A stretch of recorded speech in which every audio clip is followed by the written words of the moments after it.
Oke, selamat pagi. Kita lanjutkan ke pertemuan kedua ya.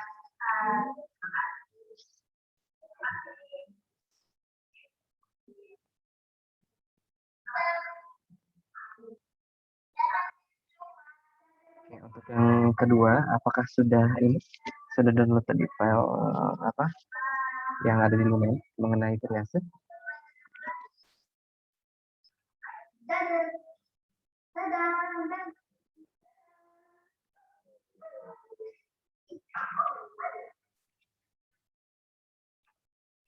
Apakah sudah dibaca-baca tadi file yang ada di Lumen untuk triase? Di download tidak bisa, Pak. Biasanya cuma dilihat kalau nggak salah. Oh, nggak bisa di-download ya? Saya nggak bisa downloadnya, Pak. Yang lain nggak bisa download juga nggak? Iya Pak, saya juga tidak bisa Pak. Kalau yang pertama tadi bisa di-download, yang pertama-pertama. Bisa, Pak. Oh, sudah coba saya lihat. Ngomong-ngomong, kalian sudah absen kan ya pertemuan kedua? Sudah, Pak. Sudah tadi Sudah. Pak. Ya, jangan sampai lupa posisi. Nanti nggak terekam.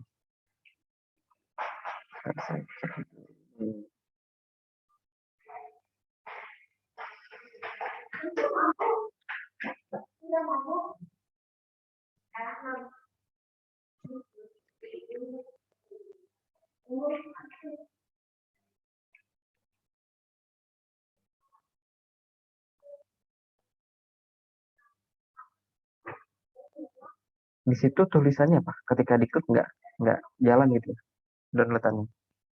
Atau ada muncul notifikasi nggak? Pada saat dibuka tidak muncul apa-apa Pak. Hanya muncul yang 10.30 sampai 10.11. Silakan pelajari algoritma, hanya tulisan-tulisan saja Pak. Tidak ada bentuk file kayak gitu. Oh ya, coba saya lihat ya. Kalau saya pencet cuma kayak gambar kayak ada triase kayak gitu, Pak. Yang sana merah, kuning, hijau, hitam gitu kalau nggak salah. Fotonya Tapi muncul nggak tapi nggak bisa di-download gitu ya? Ya, kalau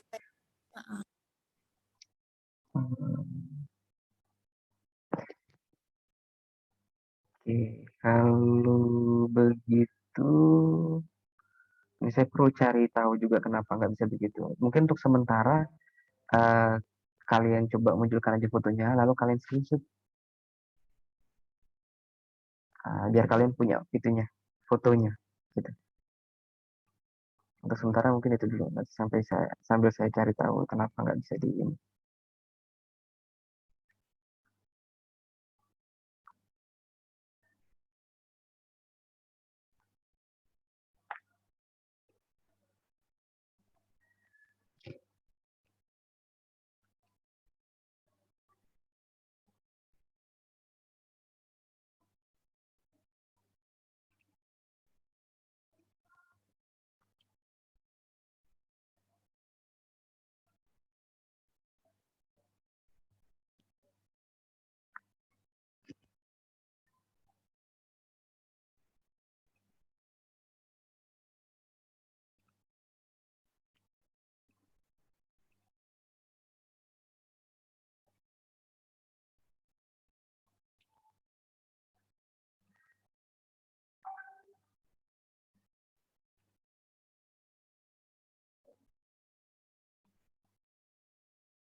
Nah, coba sekarang deh. Bisa apa enggak? Sabar lagi.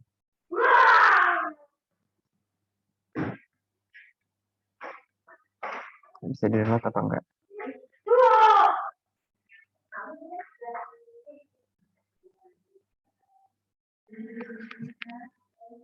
Nah, coba sekarang.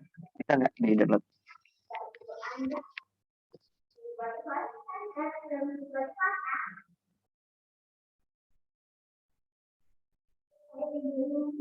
Kalau masih belum bisa, coba di-reload dulu.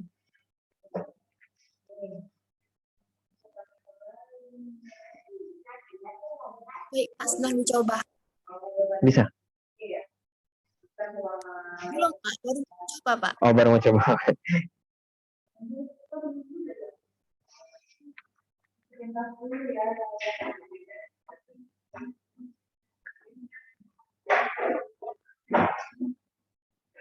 Irem belum bisa ACC apanya, Rem?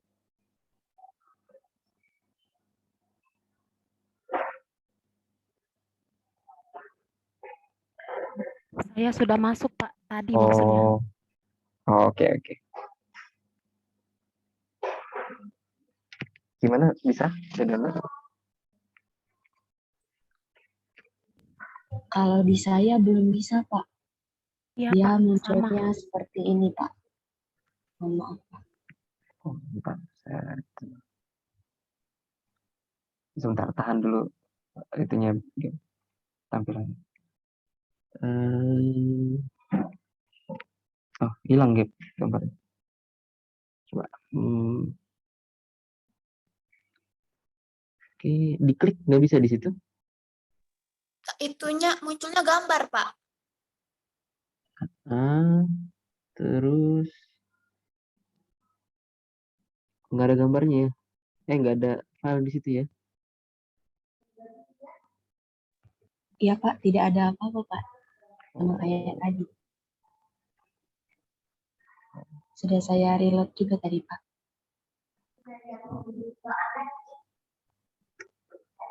Oke, kalau gitu saya coba kirim di chat Zoom deh. Biar kalian bisa itu. Baik, Pak.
Ada 3 link file yang saya bagikan di chat.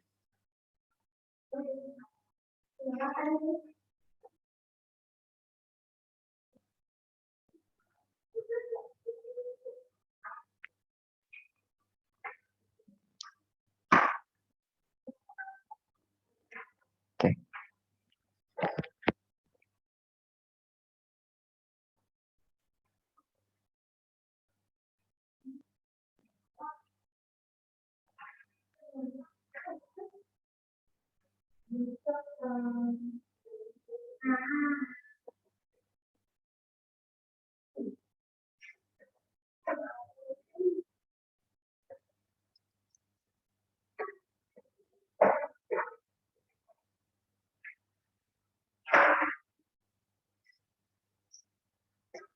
Sudah berhasil dari 3 link itu?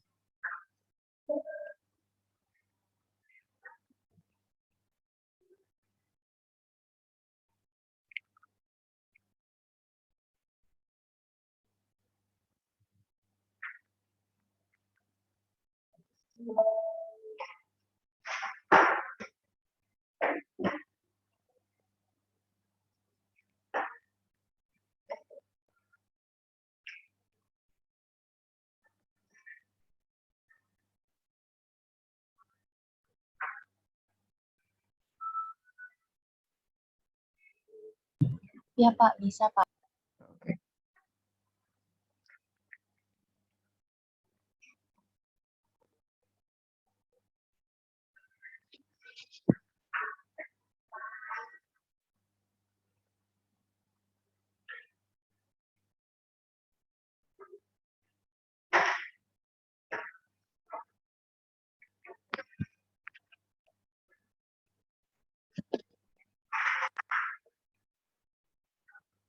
Bapak, Ya, itu Maharani Wulandari izin Pak.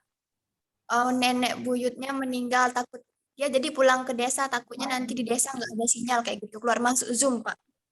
oh tapi tadi pertemuan pertama ikut. Ikut Pak. Oh, dari perjalanan lagi di perjalanan. Iya masih di perjalanan Pak, ya. Oh ya udah ya udah. Nggak apa-apa. Baik Pak. Hmm. Oke, kita lanjut untuk pertemuan kedua yang akan kita bahas ini mengenai triase dan proses keperawatan gawat darurat. Nanti untuk proses keperawatan gawat daruratnya ini kita fokuskan pada pengkajiannya karena yang berbeda antara keperawatan gawat darurat dengan bidang keilmuan keperawatan yang lain itu spesifik di pengkajian, ya, karena kita hanya punya waktu yang terbatas di kondisi gawat darurat sehingga pengkajiannya pun memiliki spesifikasinya sendiri. Oke. Ada 3 capaian pembelajaran untuk pertemuan ini. Yang pertama, kalian nanti mampu menerapkan sistem triase ketika berhadapan dengan kasus kegawat daruratan. Kemudian yang kedua itu kalian bisa melakukan pengkajian. Nanti ada primary survey dan secondary survey ya di setiap kasus-kasus kegawat daruratan. Nah, inilah 3 hal yang kita lakukan saat pasien sampai di rumah sakit. Saat pasien sampai di IGD, yang kita lakukan pertama kali adalah 3 hal ini. Triase, primary survey, dan secondary survey. Nah, ini nanti secara aplikatifnya akan kita lakukan di laboratorium, di praktikumnya. Oke. Nah, kita mulai dari triase. Nah, file foto yang tadi kalian dapatkan itu 3 sistem triase yang paling umum dipakai di dunia. Ya, jadi triase itu mekanisme atau cara atau metode kita mengkategorikan pasien, mengklasifikasikan pasien berdasarkan kondisi kegawat daruratan. Ya, jadi kita nilainya itu berdasarkan respon yang pasien munculkan ketika kita melakukan pengkajian singkat. Nah, jadi sebenarnya triase ini adalah penilaian atau pengkajian singkat. Nah, jadi lebih singkat dibanding pengkajian yang primary survey atau secondary survey itu. Nah, tujuannya supaya ketika pasien itu kita klasifikasikan berdasarkan kondisi kegawat daruratannya, maka nanti proses penanganannya pun akan lebih baik. Nah, akan lebih baik maksudnya ya kita akan lebih tahu gitu mana yang kita tangani lebih dahulu, mana yang kemudian. Gitu. Biasanya kalau di ruang IGD, tiap kategori atau tiap klasifikasi pasien ini memiliki ruangan-ruangannya sendiri. Sehingga ketika pasien datang di pintu masuk IGD, nanti ada perawat yang bertugas sebagai perawat triase. Perawat triase inilah yang nanti akan menilai pasien yang baru masuk tersebut, menentukan kategorinya apa, lalu akan mengirim pasien tersebut ke ruangan yang mana. Yang paling simpel yang barusan tadi kita pelajari, ada 4 kategori ya, kalau yang tadi kita pelajari, gawat darurat, gawat tidak darurat, darurat tidak gawat, dan tidak gawat tidak darurat. Nah, jadi misalnya ketika pasien nanti datang, kemudian perawat triase menilai, oh ini gawat darurat, langsung dikirim ke ruang gawat darurat. Oh ini pasiennya darurat tidak gawat, langsung pasiennya dikirim ke ruang darurat tidak gawat. Nah, itu mekanisme secara umumnya untuk di triase. Nah, 3 sistem triase yang tadi saya sebutkan, yang umum digunakan, itu yang pertama, kenapa saya sebut pertama? Karena ini yang pertama kali diaplikasikan di dunia kesehatan. Namanya START. Nah, yang kedua ATS, yang ketiga CTAS. Nah, di Indonesia, START merupakan sistem triase yang pertama kali dipakai dan digunakan oleh seluruh rumah sakit di Indonesia. Kemudian untuk ATS baru hanya mungkin separuh, kalau saya bilang separuh dari rumah sakit di Indonesia yang menggunakan sistem ATS, tidak lagi START. Lalu yang terakhir CTAS, ini baru rumah sakit besar di Indonesia yang baru menggunakan. Nah, kita lihat satu-satu ya, apa itu START, apa itu ATS, dan apa itu CTAS. Nah, START ini sistem triase yang sangat cepat. Jadi kalau kalian lihat kepanjangannya itu ya, sistem triase in equity and rapid. Equity and rapid. Jadi kalau cepat itu kan fast, gitu ya. Nah ini rapid. Nah rapid ini lebih cepat dibanding fast, gitu. Jadi sistem triase yang dilakukan secara cepat. Nah proses pengkategorian pasiennya ini berdasarkan label warna. Itulah sebabnya sistem START ini dikenal juga dengan sistem warna, ya triase dengan label warna. Ada 4 warna kalau kalian lihat di sini. Ya, apa saja kelihatannya yang muncul? Hitam, merah, kuning, sama hijau. Hitam, merah, kuning. Ya, yang nggak ada biru ya. Kalau di lagunya Pelangi-Pelangi. Merah, kuning, hijau di langit yang biru. Yang biru nggak ada. Di sini pengganti birunya itu hitam. Nah, merah, label hitam aja deh yang paling gampang dikenal.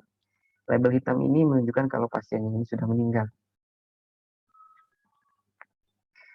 Label merah ini kondisi gawat darurat. Ya, gawat darurat. Kalau kita pakai klasifikasi yang 4 kategori yang pertama tadi kita pelajari, merah ini gawat darurat.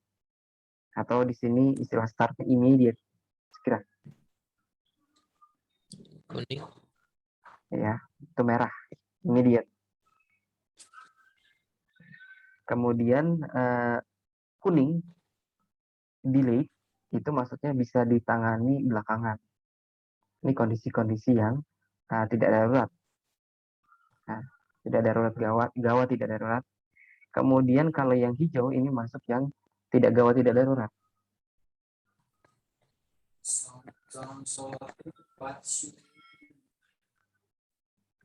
Gitu.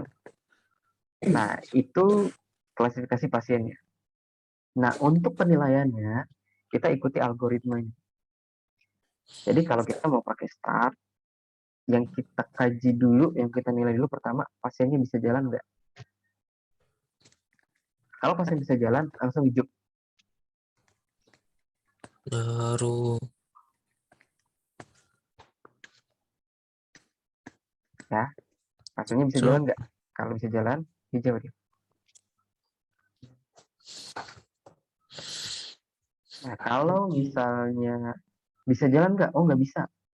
Berarti kita lakukan penilaian berikutnya. Penilaian berikutnya apa? Ada nafas spontan atau tidak? Napas spontan atau tidak? Napas spontan itu artinya pasien bernapas sendiri.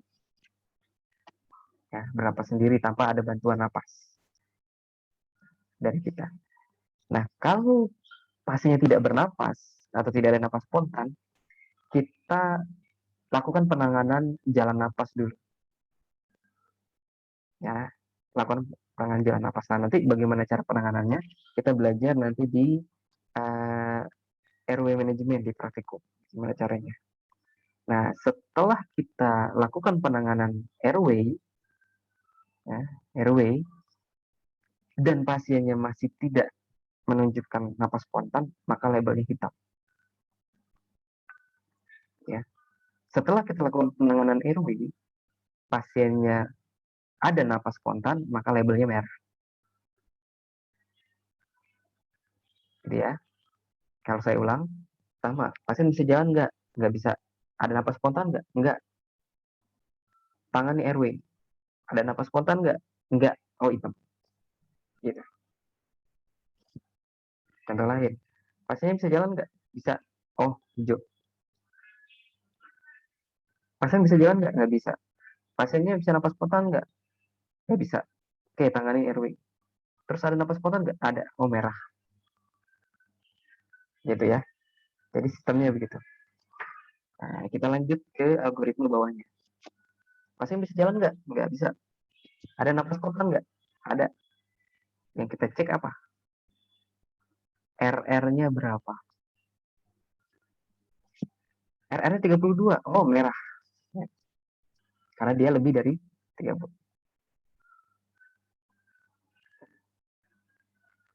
Kalau dikurang dari 30, lanjut ke penilaian berikutnya. Penilaian yang keempat. Bagaimana perfusinya? Nah, di perfusi ini ada dua pertanyaan, ada dua penilaian. Yang pertama, nadi radialis. Cek nadi radialis. Teraba nggak? Oh, nggak teraba. Merah. Berarti label. Atau misalnya, pasiennya bisa jalan nggak? Nggak bisa. Ada napas spontan nggak? Ada. RR-nya berapa? 28. Ada nadi radialis teraba? Teraba. Cek CRT.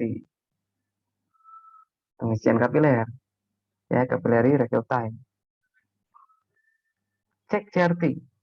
Oh, 4 detik. Oh, merah nih.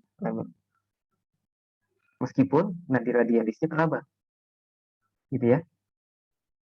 Karena dia CRT-nya 4 detik, lebih dari 2 detik, maka labelnya merah. Nah, kalau misalnya radialis teraba, kemudian CRT-nya kurang dari 2 detik, berarti kita lanjutkan ke penilaian selanjutnya. Penilaian terakhir, yaitu kesadaran atau status mental. Pasiennya mampu mengikuti perintah atau tidak.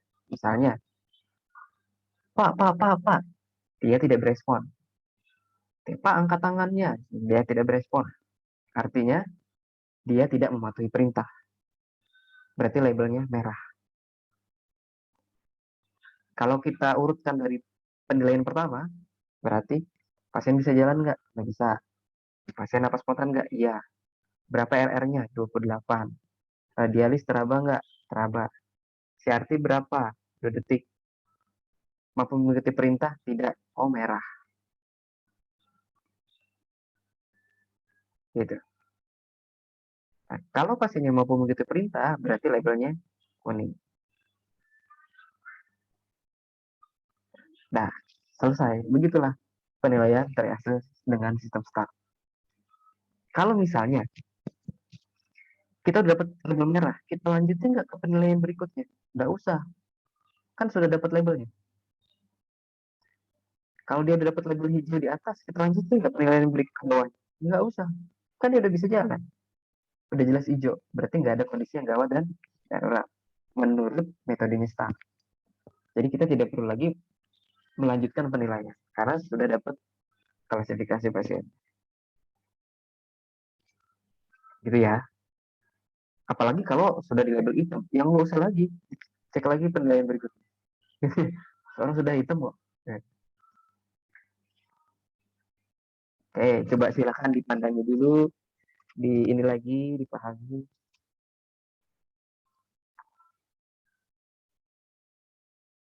Jadi ada 5 penilaian di start ya. Ingatnya gini aja, start. START, 5 huruf kan, berarti 5 penilaian. Nah, gitu. Kalau di KG ini, ngafalinnya gampang karena ada jembatan kedelainya. Keledai.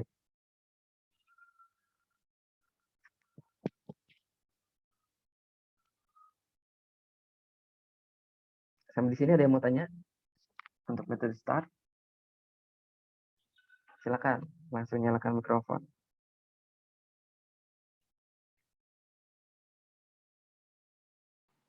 Pak. Ya.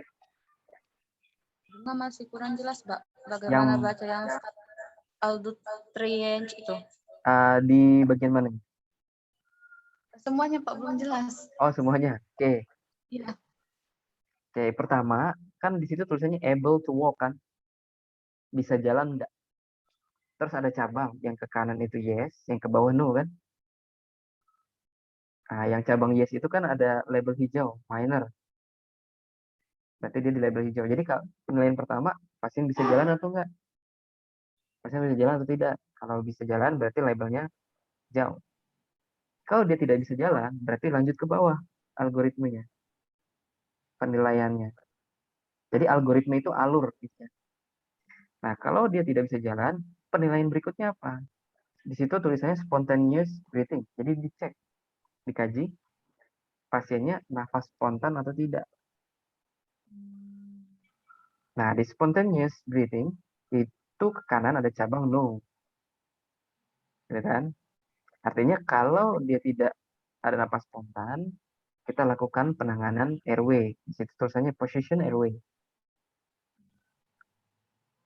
Tangani airway-nya dulu. Ya. Nah, lalu panah ke kanannya ada tulisan spontaneous breathing. Nah, artinya setelah dilakukan penanganan airway, muncullah napas spontan. Nah, jadi ketika kita tangani airway, berarti kita nilai ulang ada napas spontan atau tidak. Kalau ada napas spontan, berarti dia label merah. Kalau setelah kita tangani airway-nya, tapi dia masih tidak napas, di situ tulisannya itu apnea, apnea, apnea, ya, yang panah ke bawah. Maka labelnya hitam.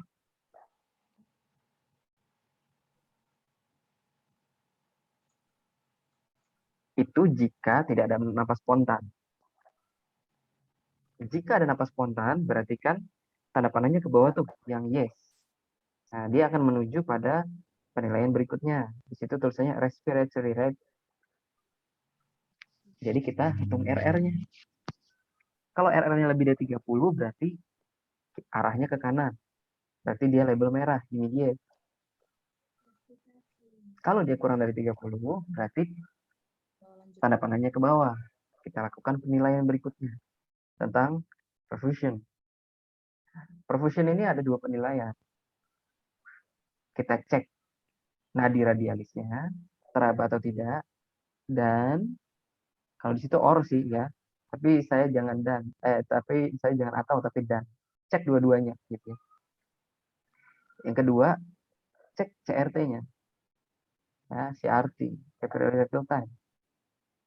Jika salah satunya itu mengalami gangguan, contoh radialisnya tidak teraba nadinya, atau CRT-nya lebih detik, maka labelnya merah. Nah, tapi jika keduanya bagus, berarti kita lanjutkan ke penilaian berikutnya, yaitu status mental ya, atau kesadaran. Kalau misalnya pasiennya mampu mengikuti perintah, ya berespon baik, maka panahnya ke bawah. Itu kan tulisannya obey commands. Nah, itu label kuning, delay. Sedangkan kalau misalnya tidak mau mengikuti perintah, alurnya ke kanan. Di situ tulisannya doesn't obey commands. Maka labelnya immediate, merah. Nah, jadi itu proses algoritma startnya. Gitu. Oke, gimana? Ya, Pak, paham, Pak. Oke, sip. Makasih, Pak. Yang ya sama-sama. Yang lain ada pertanyaan?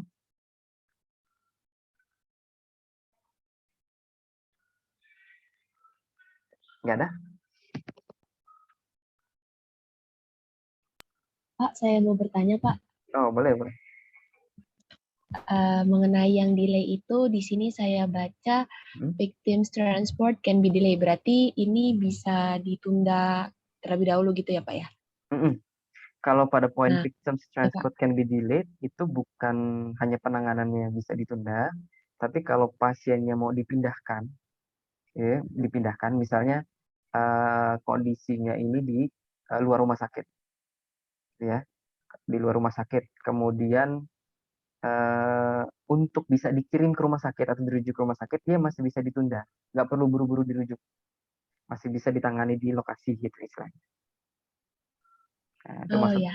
Nah, Lalu ini Pak yang mau saya tanyakan, kira-kira itu berapa lama ya Pak bisa kita tunda? Apakah ada batas waktu atau bagaimana Pak?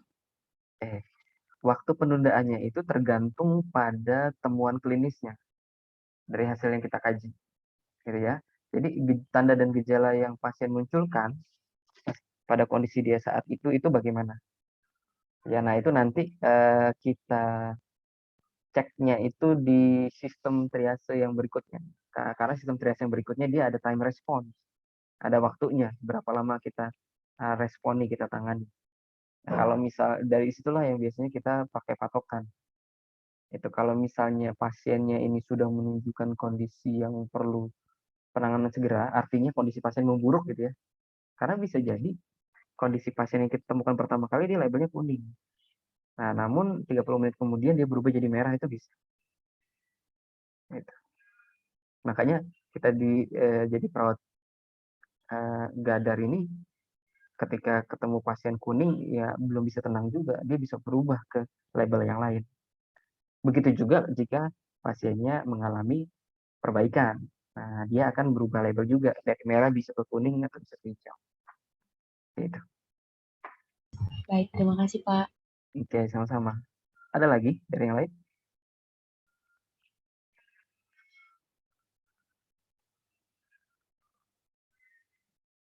Kalau tidak ada pertanyaan, mari kita coba. Siapa yang mau coba? Jadi ceritanya kalian jadi pasiennya, kalian jadi perawatnya, saya jadi pasiennya. Kalian hanya mengajukan pertanyaan-pertanyaan tadi, dan nanti datanya saya sebutkan. Nah, tugas kalian memberikan pertanyaan dan kemudian menilai saya labelnya apa. Gitu. Ada yang mau coba? Silakan.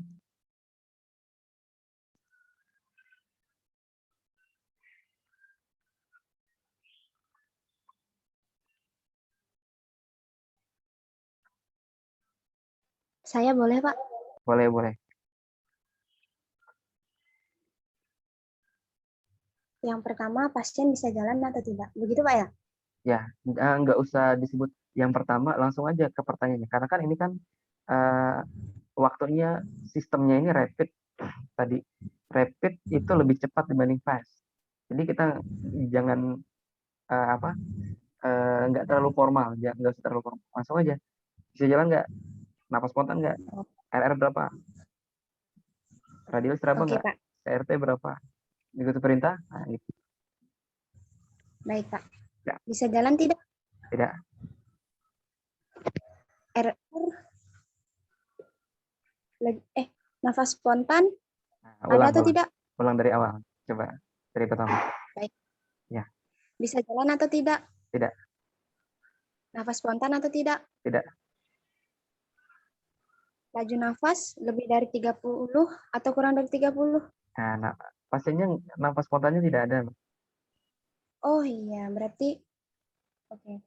Kurang dari 30. Berarti gimana? Kalau Kurang pasiennya dari nggak nafas spontan? lakukan RW. Tangani RW-nya atau lakukan penanganan RW, lalu cek ulang. Ada nafas spontan nggak? Gitu. Baik, ada nafas spontan tidak? Tidak. Tidak.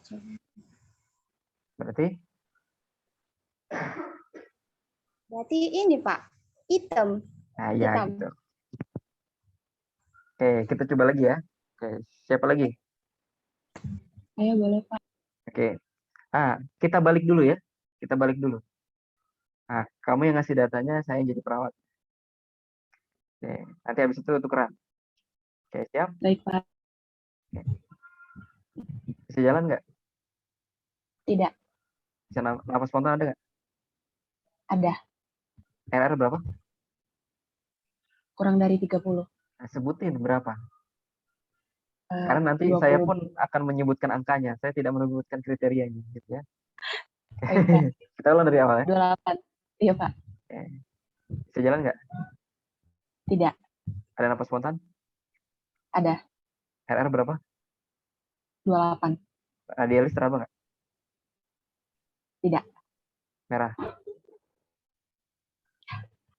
Nah, itu. Nah, coba kita ulang sekali lagi. Mungkin yang lain ada yang cek pakai stopwatch. Ya, kalian dapat gambaran kira-kira berapa waktu yang kita perlukan untuk melakukan triase start. Oke, siapa yang mau stopwatch? Saya bisa, Pak. Oke. Nah, nanti kasih aba-aba ya kapan mulai. Oke, saya masih jadi perawatnya, Gaby masih jadi pasiennya. Baik, Pak. Ya, yuk silakan aba-aba. 1, 2, 3, mulai. Oke, pasien bisa jalan? Tidak. Ada napas spontan? Ada. RR berapa? 28. Oke, ada radialis atau apa? Tidak. Merah. Berapa detik? 13 detik, Pak. Oke, jadi segitu ya.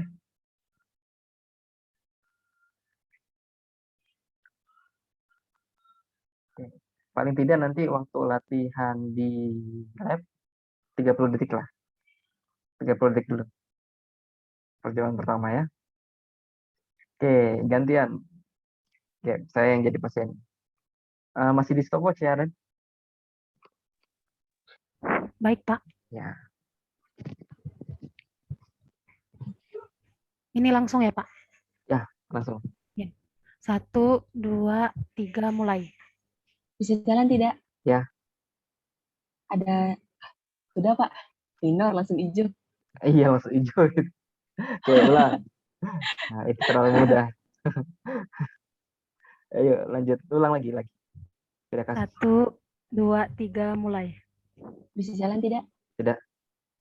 Ada nafas spontan? Tidak. Ada nafas spontan? Tidak. Atau apnea? Berarti hitam. Nah, tadi belum disebutkan tangani RW. Oh iya, iya Pak. Iya, karena kan di Ya. intervensi dulu, baru kita evaluasi kan gitu. Oke, ulang. Iya Pak. Ulang, Ren. 1, ya Pak. 1, 2, 3, mulai.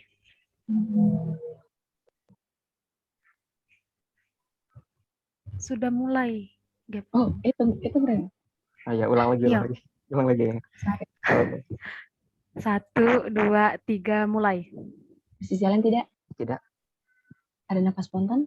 Ya. RR berapa? 29. Nada radialis teraba? Raba. Mengikuti perintah atau tidak? Ada yang lewat. Apa Pak? Kalau radialis teraba, apa yang dinilai? CRV. Oh CRT. iya. Iya Pak. CRT. Nah, CRP. ulang. Iya Pak. Itu kalau CRP bagaimana ya Pak? Kan CRT di situ kriterianya lebih dari 2 detik label merah. Nah, berarti tadi setelah radialis teraba, tidak. CRT berapa? Nah, gitu. Ulang jadi Pak. Ya, diulang. Baik, Pak. 1, 2, 3, mulai.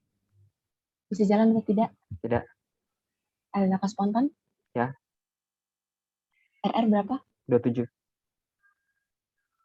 Nada radialis teraba? Teraba. CRP berapa?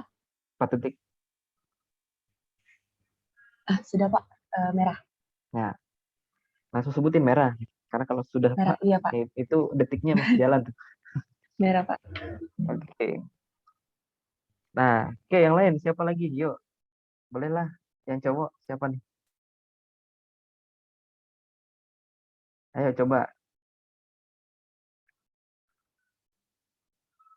Yuk, saya masih jadi pasiennya. Silakan. Ya, bukan cowok juga nggak apa-apa. Ya, coba satu lagi. Sebelum kita lanjut ke ATS.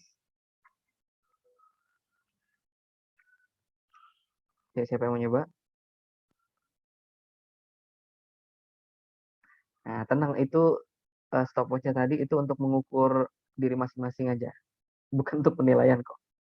Belum mulai. Yuk, siapa yang mau Saya, coba? Pak. Yuk, silakan. Mulai ya, Pak ya. Ya boleh. Masa nggak boleh? Ya, ini saya yang perawat kan, Pak? Ya, saya pasiennya. Siap Bisa aba-aba? berjalan? Oh, Tunggu nggak apa-apa. aba-aba. Sabar. 1, 2, 3. Bisa berjalan? Tidak. Nafas spontan? Ya, RR? 30. Nadi radial teraba Terabah. atau tidak? CRV? 2. Mental stasiun? Mental stasiun. Mampu mengikuti perintah atau tidak? Oke, ya mampu mengikuti perintah, salah, Pak. Oke, ulang-ulang dari awal. 1, 2, 3, mulai. Bisa berjalan? Tidak. Napas spontan? Ya. RR? 30. Nadi radial teraba atau tidak? Terabah. CRV? 3 detik. Berarti merah, Pak. Nah, nggak usah pakai berarti, langsung aja merah. Oke. Nah, nanti kita lanjutin di praktikum ya. Oke. Bolehlah nanti jadi pretestnya untuk start ya. Untuk pretest praktikum. Nanti masuk pintu gitu. Kalau labelnya benar, masuk. Jadi ada klasifikasi juga nanti.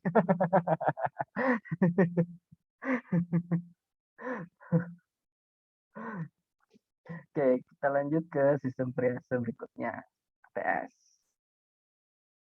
ATS ini kepanjangannya Australian Triage System. Jadi ini dipelopori oleh Kementerian Kesehatan di Australia awalnya. Oke, nah di ATS ini ada 5 kategori. Yang pertama resusitasi, kemudian emergency, lalu urgent, semi-urgent, dan false emergency. Ya, resusitasi, emergency, urgent, semi-urgent, dan false emergency. Nah, yang kalian lihat di slide, di bawah masing-masing kategori itu ada waktunya. Ya. Nah, waktu itu yang disebut dengan time response. Waktu kita sebagai perawat atau petugas kesehatan yang lain merespon pasien dengan kategori masing-masing itu. Contoh resusitasi 0 menit, artinya jangan sampai 1 menit harus sudah kita tangani dan kita evaluasi. Ya. Nah, kalau kemarin saya bilang pengkajian yang nggak nyampe paling 15 menit gitu ya, atau 10 menit. Nah, ini resusitasi. Kalau kondisi pasien resusitasi, 0 menit nih waktu yang kita punya. Artinya nggak nyampe 1 menit harus ditangani dan dievaluasi. Artinya kan dikaji, lalu ditangani, lalu dievaluasi. Dan jangan lupa, sebelum penanganan kita harus menegakkan diagnosis pasiennya. Itu. Ya. Nah, itu resusitasi. Nah, caranya ada 6 aspek yang harus kita nilai, yang harus kita kaji untuk menentukan klasifikasinya. Aspek yang pertama jalan nafas, atau istilahnya itu airway. Airway, jalan nafas, air, udara, nafas, way, jalan. Ya, airway. Kemudian pernapasan atau breathing. Breathing. Ya, ada airway, kemudian breathing. Kemudian yang ketiga circulation. Circulation.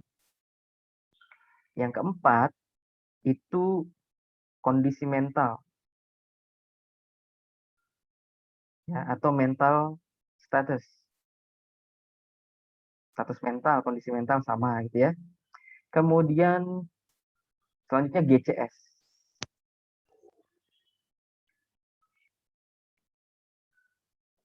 GCS.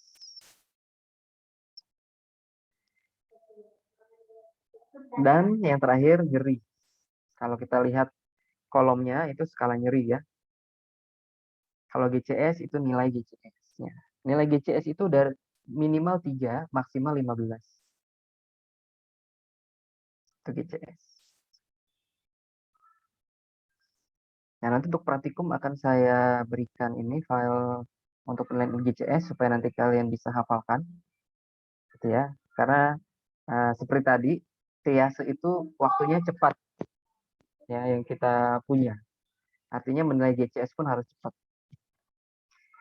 Oke, nah dari 5 aspek ini ada kriteria di masing-masing kategori. Nah, nanti dalam format ATS ini kita tinggal mencantumkan checklist di kriteria yang kita temukan saat kita pengkajian. Ya. Nah, contoh misalnya pasien datang, cek jalan napasnya, tersumbat atau tidak. Itu aja. Tersumbat atau tidak. Kalau tidak berarti bebas atau tidak ada sumbatan. Kalau ada kemungkinan sumbatan, contoh misalnya pasien tidak sadarkan diri. Artinya kan liurnya itu kan tidak bisa secara normal ditelan oleh si pasien kan. Itu yang pertama. Artinya pasiennya akan mengalami aspirasi dari air liurnya atau salivanya. Yang kedua, lidah. Kalau pasien tidak sadar, lidah itu bisa jatuh ke belakang. Sehingga nanti menimbulkan suara ngorok. Jadi orang yang tidurnya ngorok itu karena lidahnya jatuh ke belakang. Nah, dua kondisi ini adalah ancaman sumbatan jalan napas. Tuh. Ya, nanti tinggal diceklis sesuai tanda dan gejala apa yang muncul di pasien. Nah, di pernapasan, berarti kita harus hitung RR-nya berapa kali per menit. Nah, semua data TTP itu kita isi di kolom tengah, kolom tanda-tanda kita. Nah, napasnya berapa? Nah, nanti kita tinggal checklist frekuensi napasnya di dalam rentang kategori atau klasifikasi yang mana. Kita checklist. Itu berdasarkan RR-nya. Kemudian berdasarkan kedalamannya, kita bisa tahu itu dia napas dalam atau napas dangkal. Gitu ya. Kemudian selain frekuensi tadi sudah, lalu kedalaman napas sudah, sekarang suara napas tambahan ada atau tidak? Masih ingat suara napas tambahan apa saja?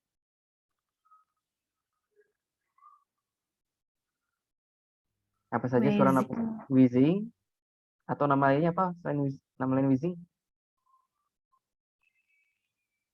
Mengi, Pak. Mengi, ya. Mengi dan wheezing sama. Lalu, apa lagi suara napas tambahannya?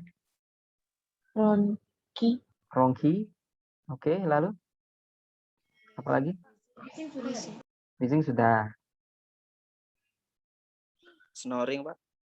Snoring. Oke. Nah, ini kita perlu bedakan. Kalau snoring, itu suara napas atas. Jadi kita tidak bisa menyebut snoring itu sebagai suara napas tambahan. Karena biasanya suara napas tambahan itu terjadinya di saluran napas bawah. Ya. Tapi snoring betul itu suara gangguan jalan napas. Tapi dia di napas atas. Gitu ya. Snoring itu ngorok kan tadi. Oke, wheezing sudah, kemudian ronki sudah, ada apa lagi? Crackles. Stridor. Stridor, betul. Crackers, pernah dengar? Crackles ya, bukan crackers yang bisa dimakan itu. Crackles. Nah, tulisannya saya di chat, kolom chat Zoom. Crackles.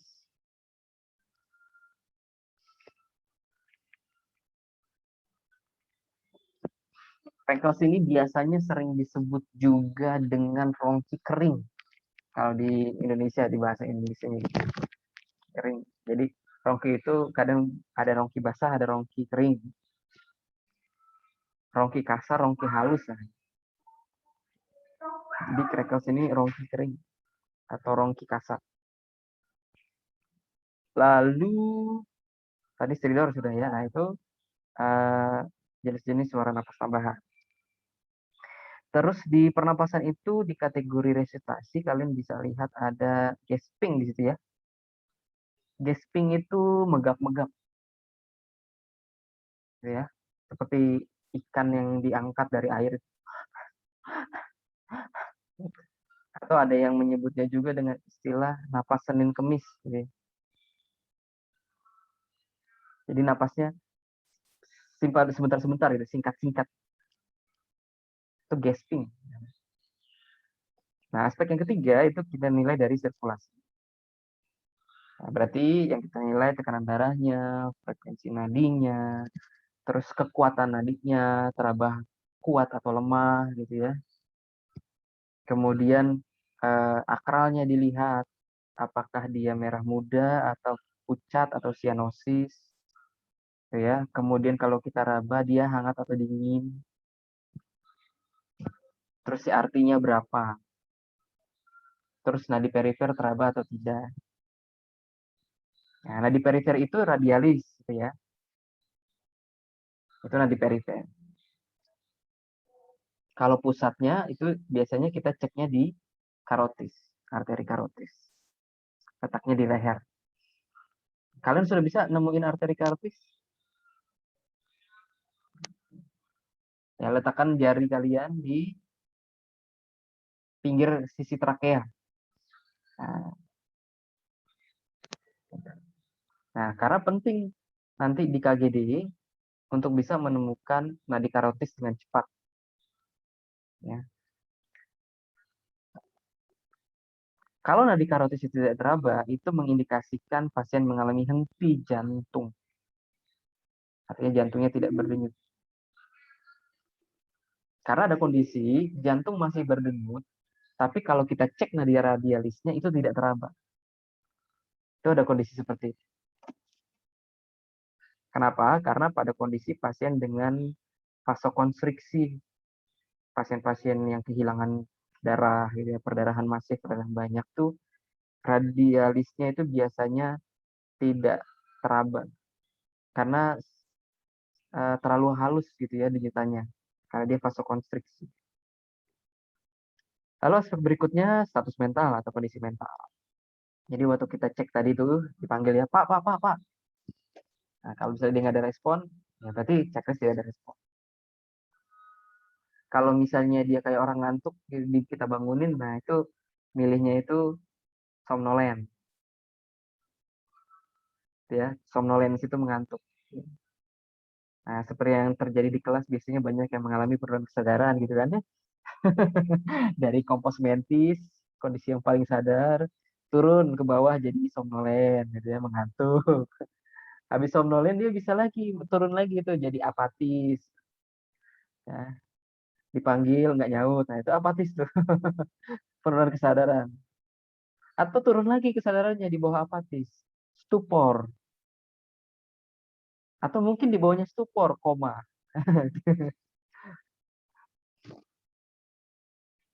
Nah, jadi sebenarnya kalian bisa lakukan pelatihan penilaian GCS juga selama kuliah ya.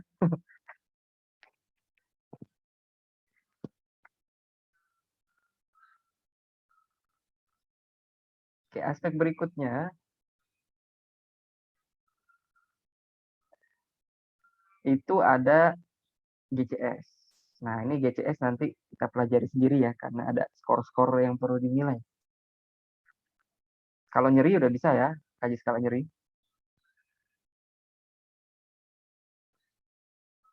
Nah, cara menentukan klasifikasinya, misalnya kalian sudah checklist nih, semua yang kalian temukan.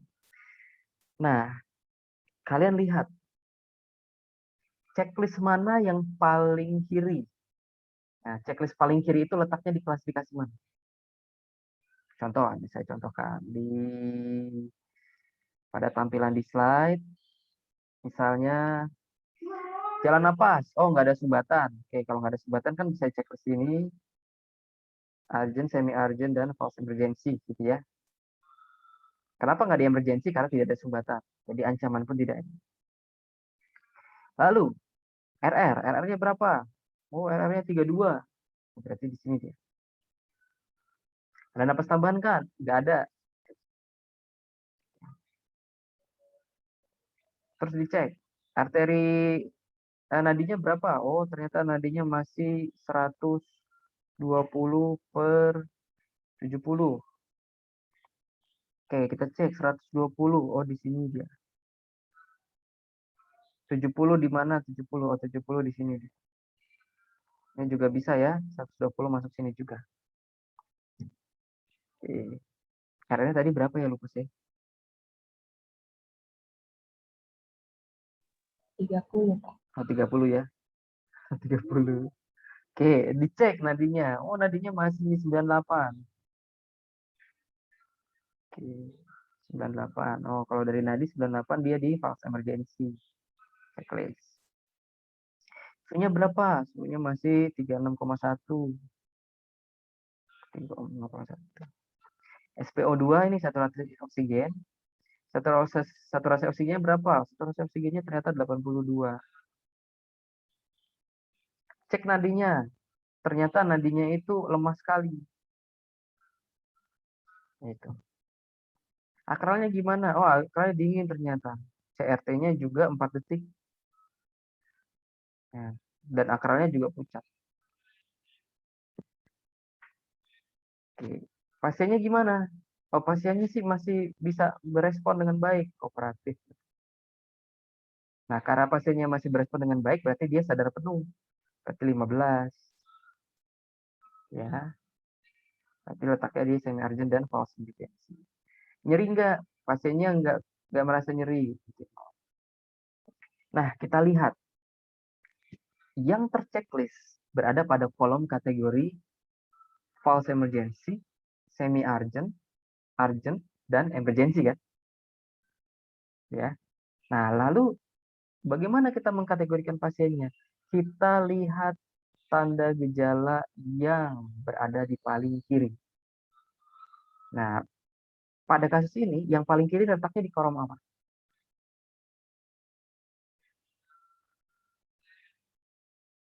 Di kolom Emergency.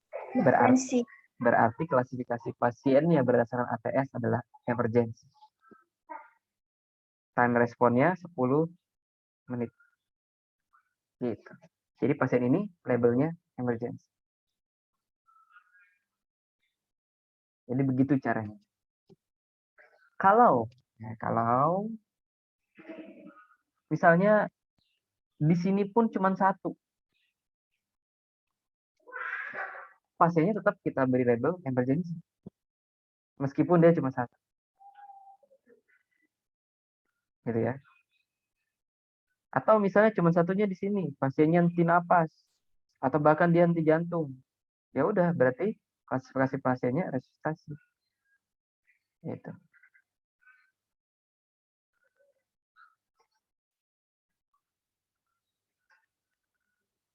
Sampai di sini ada yang bingung? Cara menentukan klasifikasinya?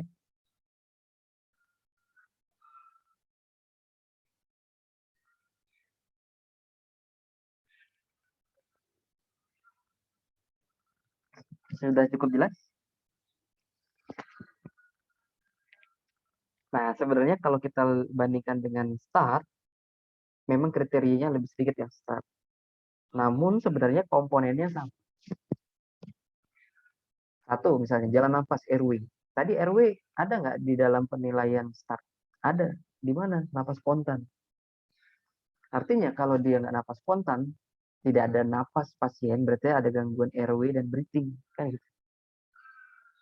Di sini juga ada kan jalan nafas dan pernapasan, airway dan breathing. Artinya airway perlu dikaji, breathing perlu dikaji, baik di STAR ataupun di ATS. Lalu yang ketiga, circulation. Di ATS dikaji, dinilai. Di STAR dinilai nggak? Dinilai. Di mana dinilainya? Kalau di STAR ada di aspek perfusion. Ketika kita menilai, mengkaji nadi radialis dan juga CRT. Lalu kondisi mental, status mental dikaji nggak di ATS? Ya. Di STAR? Ya. Di start di bagian mana? Di bagian mampu mengikuti perintah atau tidak.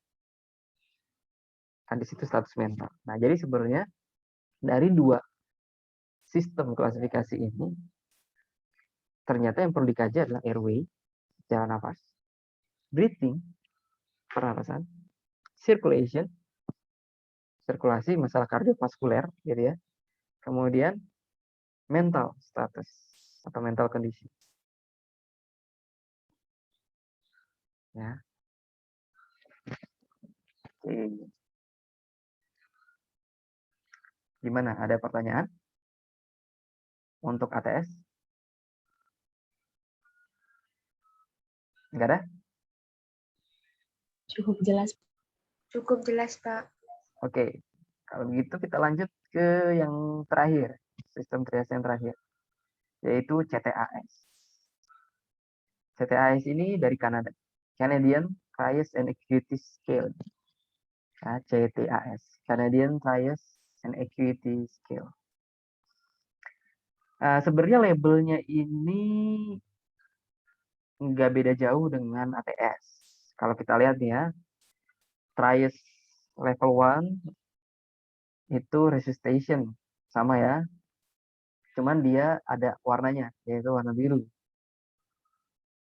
Time response-nya juga sama, 0 menit. Ya. Kemudian kalau kita lihat di start juga sama, immediate. Kemudian untuk yang level kedua, ya ini trias level 2 ada emergent. Di ATS tadi emergency ya, sama. Di sini dia labelnya merah. Nah, waktunya 0 menit untuk perawat, 15 menit untuk dokter. Gitu ya. Time to nurse assessment immediate, 0. Time to physician assessment, 15 minutes. Nah. Lalu level ketiga itu urgent, warna kuning. Untuk perawat ataupun untuk dokter sama-sama 30 menit time response-nya. Sama seperti ATS tadi. Level yang keempat itu less urgent.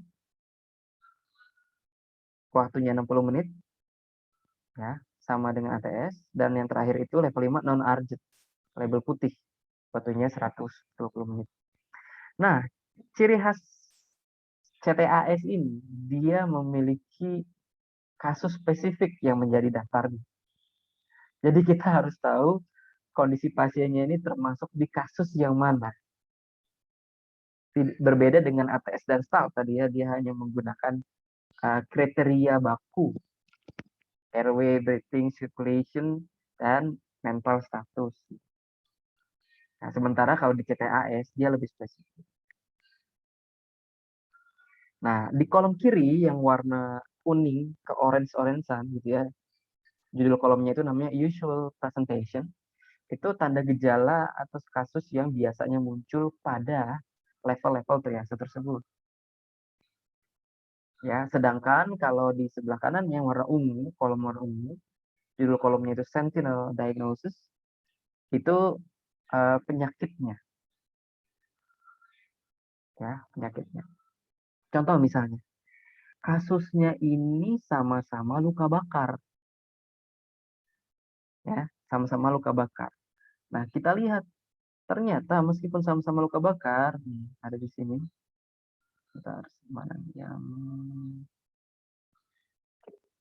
ini luka bakar adanya di level 1 resuscitation, ya, severe burns more than 30% CBR. Ya, artinya luka bakar derajat berat dengan luas luka bakar 30%. TBS itu total body surface atau total luas permukaan tubuh. Nah, kalau misalnya ada pasien luka bakar yang derajat luka bakarnya derajat berat dan luas luka bakarnya lebih dari 30%, maka dia masuk ke klasifikasi level 1 atau resusitasi atau label biru berdasarkan CTAS. Nah, kalau luka bakarnya kasusnya lain, gitu ya. Contohnya ada di bawah nih. Di level 2 di emergent, yaitu yang saya panah. Di situ alkaline or causatic ocular burns. Jadi luka bakarnya ini di area mata. Ya, di area mata, dan biasanya itu terkena bahan kimia, bahan alkali. Ya, cairan kimia. Jadi luka bakar kimiawi, kenanya di mata. Nah, dia masuknya di label merah, emergency atau level 2.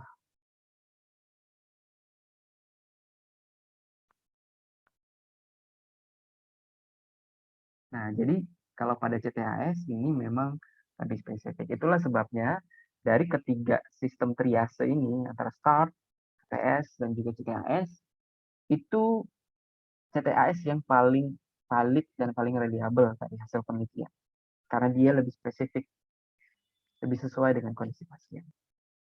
Namun ya itu tadi, ini masih belum umum dipakai di rumah sakit Indonesia, baru di rumah sakit besar saja yang menggunakan. Sehingga memang untuk CTAS ini, untuk kalian ini sebagai pengetahuan saja, karena nanti yang menjadi kompetensi saya targetkan hanya START dan ATS saja. Kenapa START? Karena dia mampu dilakukan sangat cepat. Itu yang pertama. Dan yang kedua, kenapa START? Karena START inilah yang digunakan untuk melakukan triase di semua kondisi kegawat daruratan.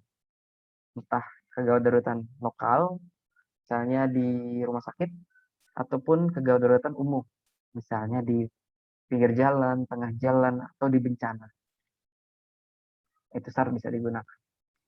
Kenapa ATS? Karena ATS ini sudah banyak dipakai di rumah sakit. Jadi ketika nanti kalian masuk di praktikum klinik, dinas di rumah sakit, kalian tidak asing lagi. Dan itu akan digunakan sebagai sistem triase ya selama kalian dinas. Ya, jadi 2 itu saja target untuk melakukan penilaian triase. Ya, untuk mata kuliah kita ini. Oke, itu 3 metode triase. Apakah ada pertanyaan?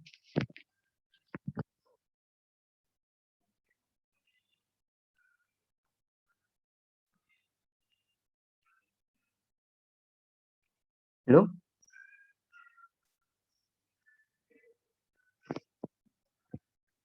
Kalau belum, silahkan geleng.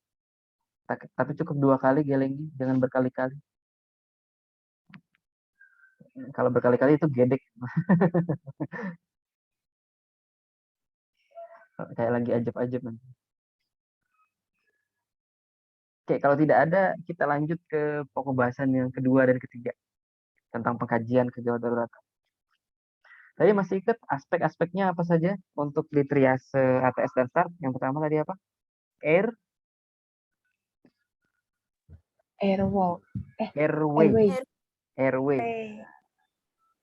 Saya ketikkan di ini ya.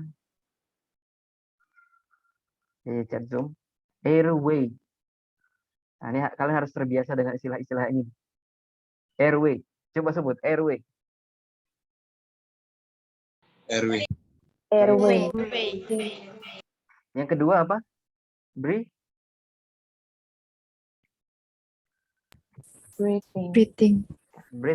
ya. Breathing. T-nya itu agak ngambang nyebutnya. Breathing. Ya. Jadi bukan T tapi Jadi lidahnya nggak nyentuh gigi atas atau di palatum atas. Yang ketiga?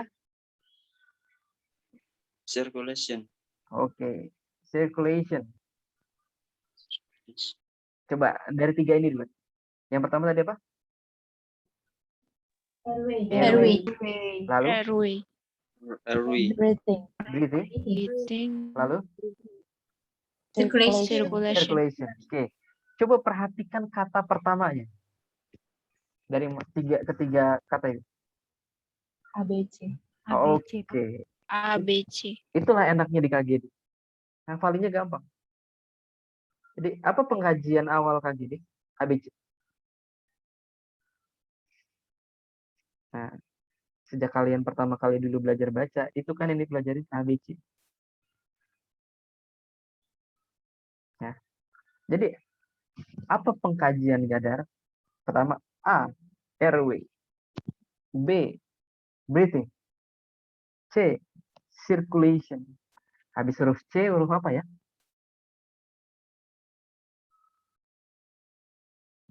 D. D. D itu adalah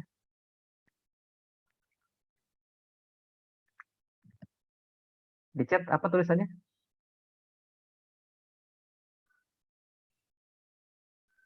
Disability. Disability. Disability. Disability ini adalah status mental tadi. Habis huruf D, huruf apa? E, Pak. E, C. E itu adalah Exposure. exposure. Nah, jadi kalau kemarin kalian nyanyi lagu A B C D E F G H I J. Nah, sekarang nyanyinya sama, lagunya sama, tetapi mikir waktu nyanyinya udah beda sekarang. Airway, breathing, circulation, disability, exposure. Gitu. Ya, jadi sekarang mahasiswa kelas KGD udah beda nyanyi ABC. Airway, breathing, circulation, disability, exposure. Habis huruf E, huruf apa? F. F. F itu adalah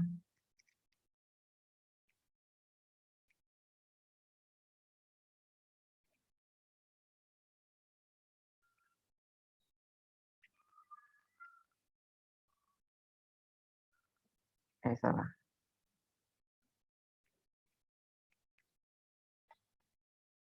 Foley catheter. Kenal benda ini? Kenal ya benda ini ya? Oke. Habis F apa? G. G adalah kenal gak benda ini?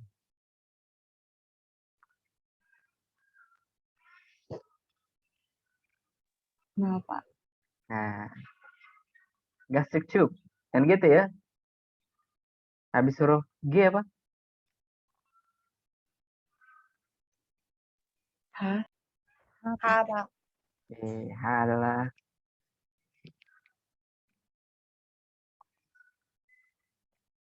heart monitor. Heart monitor. Kita ulang ya. Apa? Pertama, airway, Airway. breathing, circulation, Breathing, action, disability, Disability. Exposure. pressure, Foley Foley catheter. Gastric Gastric tube, tube. heart Heart monitor. monitor. Nah, nanti saya akan minta kalian untuk menyebutkan AHA ini dalam satu kali napas.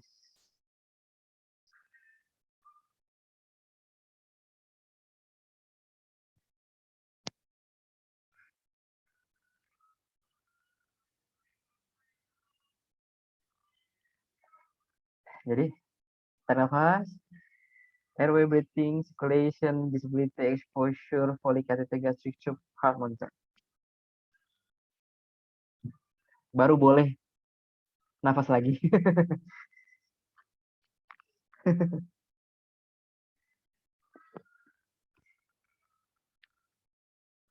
Oke, silakan latihan. Saya kasih waktu berapa ya? Bolehlah 3 menit.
Oke, sudah?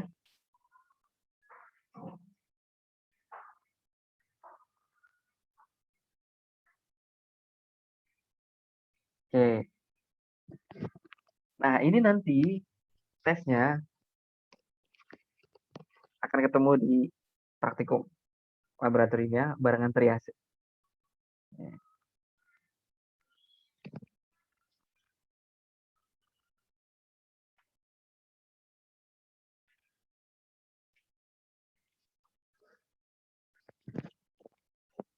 Oke, di slide kalian akan lihat primary survey itu saya tulisnya itu sampai E. Kenapa nggak sampai H? Karena Foley catheter itu sebagai evaluasi untuk penanganan sirkulasi. Ya. Jadi kenapa kita pasang kateter urin? Karena kita mengevaluasi status cairan pasien.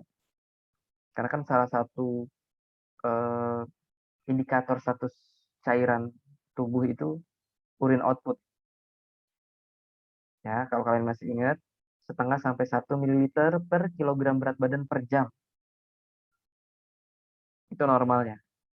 Nah, sehingga nanti kita pasang pasiennya kateter urin, polikateter, lalu kita evaluasi misalnya dalam waktu 4 jam, lalu pasiennya berat badannya misalnya 50 kg, berarti harusnya urin outputnya itu nanti akan ada 200 ml.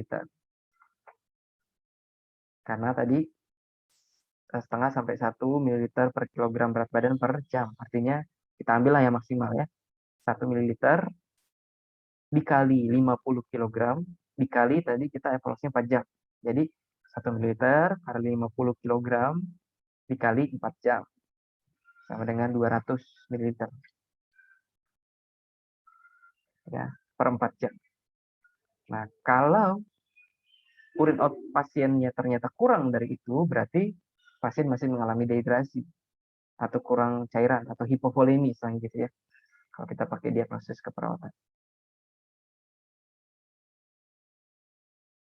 Tapi kalau sudah lebih dari itu, berarti status cairan pasiennya sudah baik.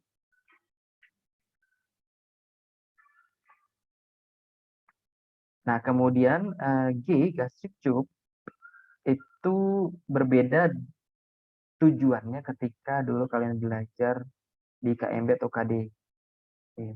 Kalau dulu di KD dan KMB, kita pasang NGT untuk kebutuhan nutrisi, Namun di KGD ini, di awal pasien datang kita pasang NGT bukan untuk nutrisi, tapi untuk dekompresi lambung. Justru untuk mengeluarkan apa yang ada di dalam lambung, bukan untuk memasukkan ke dalam lambung.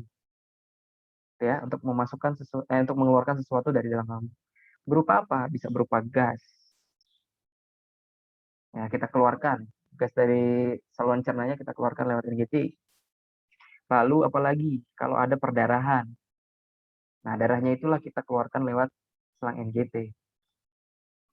Itulah sebabnya jenis NGT yang dipasang pada pasien di kondisi gadar itu adalah NGT terbuka. Artinya ujungnya itu nggak ditutup.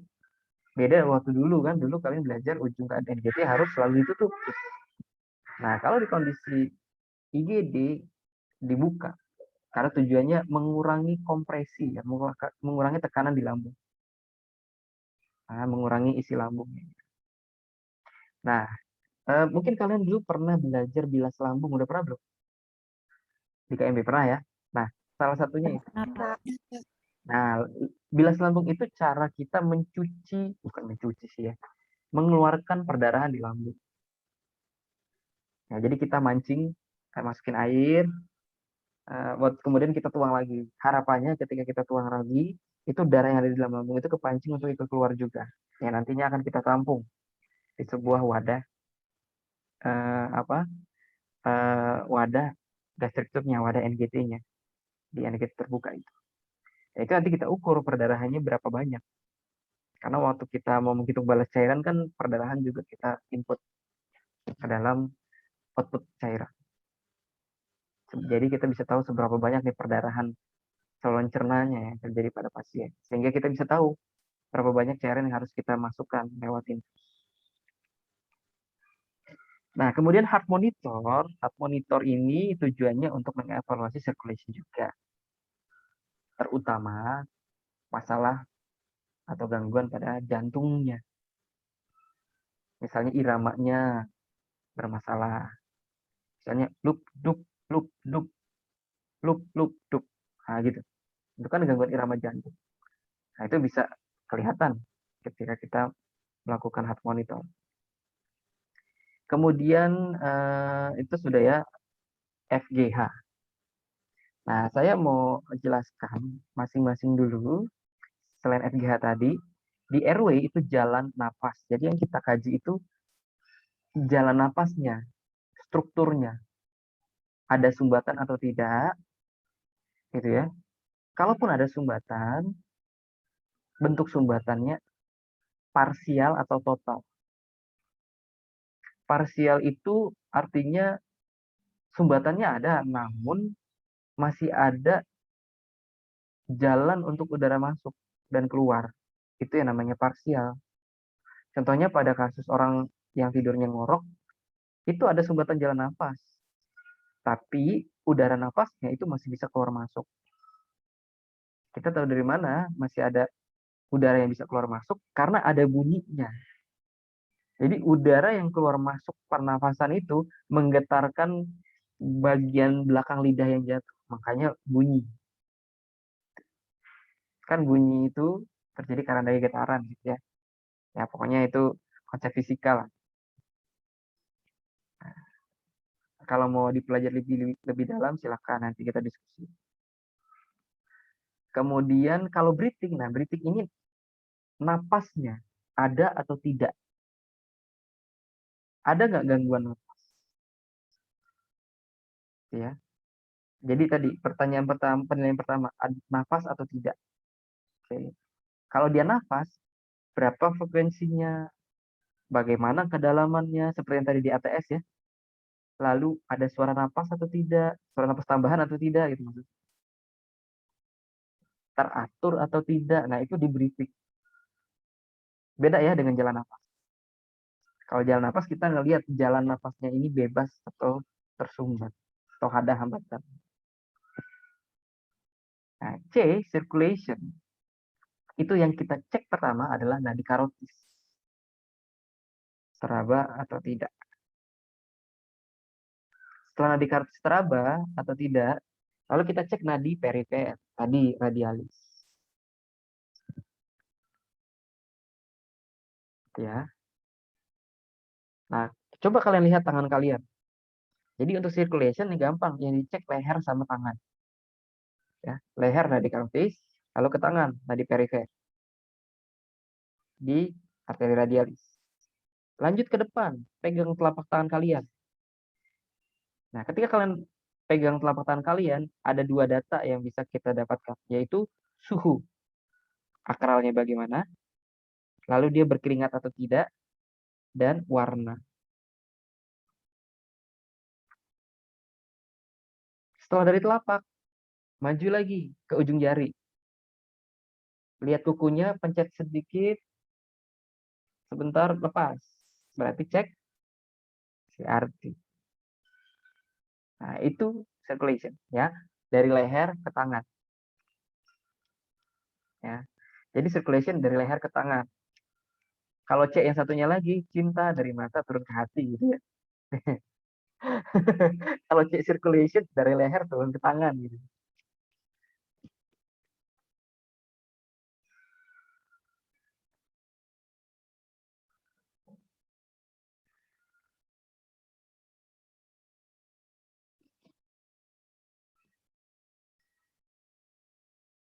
Untuk yang D, ini disability. Disability ini cek status neurologinya atau persarafannya. Yang kita kaji tingkat kesadaran. Cara yang paling mudah mengkaji tingkat kesadaran itu dengan cara manggil. Jadi pakai stimulus verbal dulu. Pak, bu, dek, kak. Kalau pakai verbal dia nggak bisa, kita pakai sentuhan. Nah, bukan sentuhan, tepukan. Bahunya ditepuk. Jadi tepuk bahu ya, jangan pipi. Itu nampar namanya. Tepuk bahu sambil panggil, Pak, Pak. Kalau dengan cara tepukan tidak berespon, berikan stimulus nyeri. Berikan stimulus nyeri. Diapain? Dulu caranya sterumnya itu ditekan. Ditekan pakai ini. Pakai ruas jari tengahnya. Ditekan. Tapi kalau sekarang nggak boleh lagi. Karena itu meninggalkan bekas lebam. Ya, jadi pasiennya kayaknya habis diapain gitu ya. Habis KDRT. Habis dilakukan kekerasan. Jadi sekarang caranya ini. Telinganya, daun telinga yang paling bawah ini dicubit. Ya. Nah, siapa yang merasa ngantuk coba dicubit. Atau cara kedua, kita bisa pakai pen light. Kita pakai pen light, kemudian kita pilih salah satu jari, kuku jari pasien. Kalau saya biasanya milih jari tengah. Jadi caranya, coba kalian ambil pulpen kalian sama angkat jari kiri. Kalian ambil pulpen, lalu angkat jari kiri kalian, pilih jari tengah. Nah, pilih jari tengah. Lalu penanya letakkan di depan kuku. Letakkan di depan kuku, begini. Ya. Oke, sudah. Lalu tangan kanan kalian, jempolnya ini letakkan di belakang jari tengahnya. Sedangkan dua jari, telunjuk dan jari tengah, ini di pulpennya. Sudah? Yuk Son, coba Son. Nah, siapa tahu lagi penurunan kesadaran kan? Nah, kayaknya bisa dicoba ini.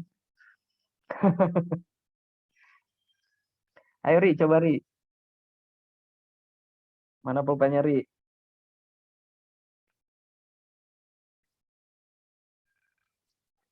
Sudah? Nah, jadi jari tengah, kemudian pulpennya letakkan di depan kuku. Kemudian jempol kanan kita di belakang, jadi begini nanti megangnya. Oke. Nah, ini dari samping, dari depan jadi begini.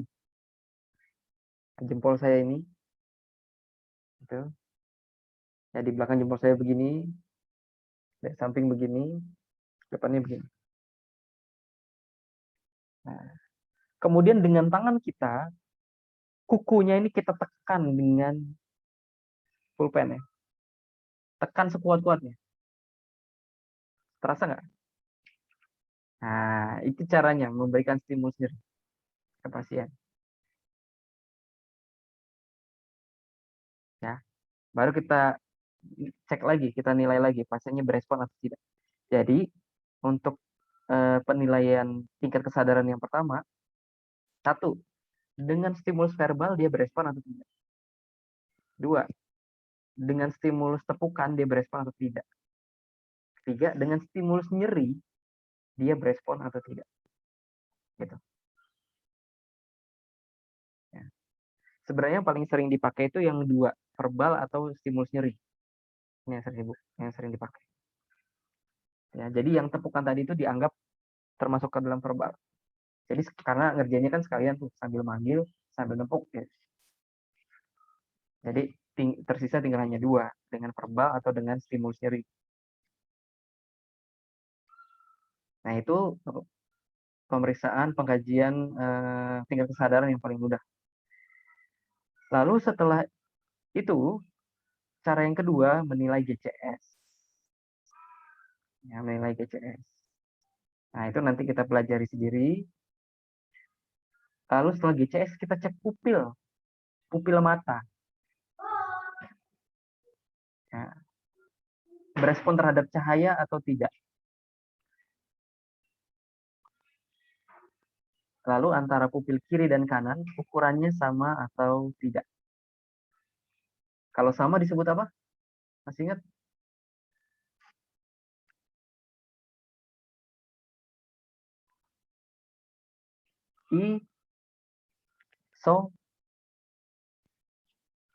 Sonor. Isokor. Kalau sonor itu suara perkusi paru yang normal, sonor atau resonan ya. Jadi kalau kedua ukuran pupil mata sama, namanya isokor. Kalau tidak sama, namanya anisokor.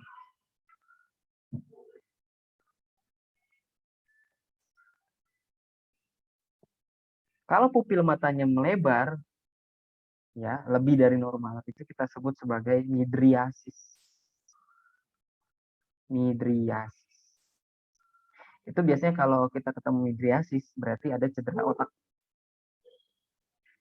Kalau pupilnya mengecil, ya di bawah normal, itu kita sebut miosis. Miosis yang sangat kecil, seperti ujung pulpen, itu disebut pinpoint. Saya tulis di chat istilahnya. Pinpoint. Nah, ini biasanya menunjukkan pasiennya ini mati batang otak atau mati beneran. Makanya kalau kalian lihat dokter ngecek pupil gitu ya, terus lalu didiagnosis nih pasien udah meninggal. Nah, itu kalau dia ketemu pinpoint.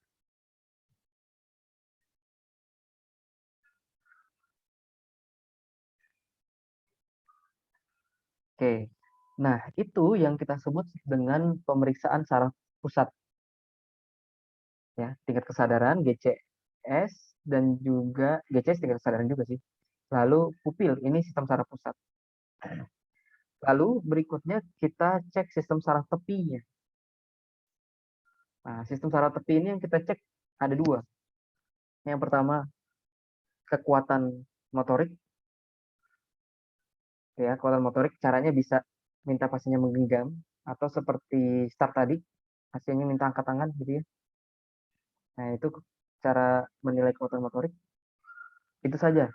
Maksudnya kekuatan motoriknya ada atau tidak gitu. Kalau di muskuloskeletal kan kalian menilai itu dari positif 1 sampai positif 6 kan gitu ya. Nah, kalau di gadar itu nggak perlu sampai situ. Hanya ngecek aja ada kekuatan motorik atau tidak. Ya, positif atau negatif. Kemudian yang kedua, refleks Babinski. Pernah dengar? Babinski.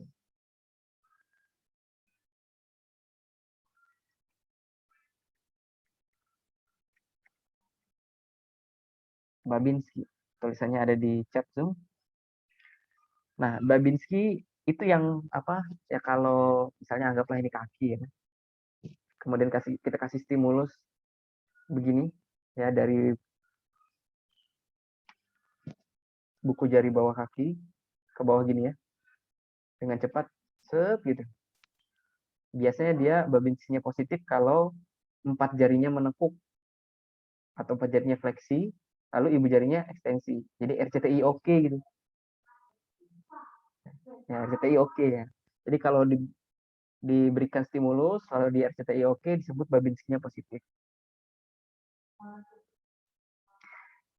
Pada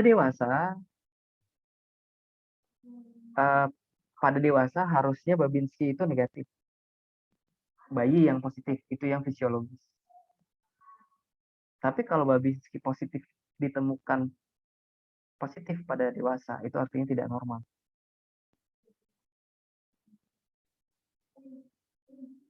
Gitu ya. Nah, itu untuk yang saraf tepi. Jadi ada dua, kekuatan motorik dan refleks Babinski. Kenapa kita perlu cek dua-duanya? Karena ada kondisi nanti begini. Ini pasiennya mengalami cedera kepala, terbentur kepalanya. Ya. Lalu kita cek pupil, ternyata yang sebelah kiri ukurannya normal. Pupilnya anisokor nih, sebelah kiri normal, yang sebelah kanannya ternyata dia midriasis. Membesar. Lalu waktu kita cek Babinskinya, kaki kirinya positif Babinski. Nah, itu artinya pasien mengalami cedera kepalanya atau otaknya mengalami gangguan di sebelah kanan. Karena ingat, otak itu ketika sarafnya turun ke bawah, gitu ya, kemudian nanti dia akan bersilang. Nah, mulai dari bahu sampai ke kaki itu jalur sarafnya itu berlawanan, bersilangan. Makanya tadi kan dia kepalanya yang cederanya di kanan. Pupil kanannya yang bermasalah. Karena dia sistem saraf pusat. Masih satu jalur. Tapi waktu di kaki, Babinski yang positifnya adanya di kiri. Berlawanan kan. Nah, sama seperti pada pasien stroke. Kalau misalnya paralisisnya atau kelemahannya atau lumpuhnya di sebelah kiri, berarti yang otak yang kena stroke-nya itu di sebelah kanan. Gitu. Jadi sistem persarafan kita kayak begitu jalurnya. Ya, dari bahu ke bawah itu berlawanan. Gitu. Jadi kalau dari otak gitu ya, kemudian bersilangan. Nah, itu untuk disability. Jadi yang kita cek adalah neurologinya, persarafan. Nah, yang terakhir, exposure ini kita lihat apa yang muncul di badannya pasien, kelihatan apa di sana. Adakah bentuk yang aneh, adakah lebam, adakah darah, adakah luka, adakah lubang gitu ya. Oleh karena itu untuk melakukan exposure ini kita harus membuka seluruh pakaian pasien tanpa terkecuali, termasuk dalamannya. Ada pada kondisi tertentu kita sulit untuk membuka dalaman pasien, akhirnya kita gunting. Nah, dalamnya kita gunting, kemudian BH-nya kita gunting. Karena kondisi pasien tidak memungkinkan untuk dimiringkan atau dibolak-balik badan. Karena kita mau lihat seluruh badannya itu ada luka apa, mengalami trauma atau tidak. Nah, itu di exposure. Nah, prinsipnya ingat nih ada jembatan kedelainya lagi. BTLS. BTLS. B bentuk, T tumor atau bengkak, L luka, S sakit atau nyeri. Jadi itu yang kita cek. Jadi waktu kita lakukan perkusi dan palpasi dan inspeksi gitu, lihat bentuknya gimana. Lihat tumornya ada apa enggak, ada bengkak enggak. L, ada luka enggak, dicek, diobservasi, diinspeksi. Ada nyeri enggak, ada sakit enggak ketika dipalpasi, entah itu palpasi dangkal atau palpasi dalam atau saat diperkusi. Ya itu BTLS. Itu kunci yang pertama untuk exposure, BTLS. Yang kedua, ini istilahnya saya ketik di chat Zoom.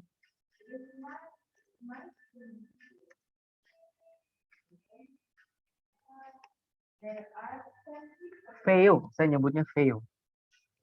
Atau kepanjangannya finger in every orifice. Atau jari di setiap lubang. Lubang apa? Semua lubang di tubuh manusia. Dicek. Ada berapa lubang tubuh manusia? Ri, punya berapa lubang, Ri? Kamu punya berapa lubang? Yuk, saya mau tahu, ada yang kurang nggak? Atau lebih?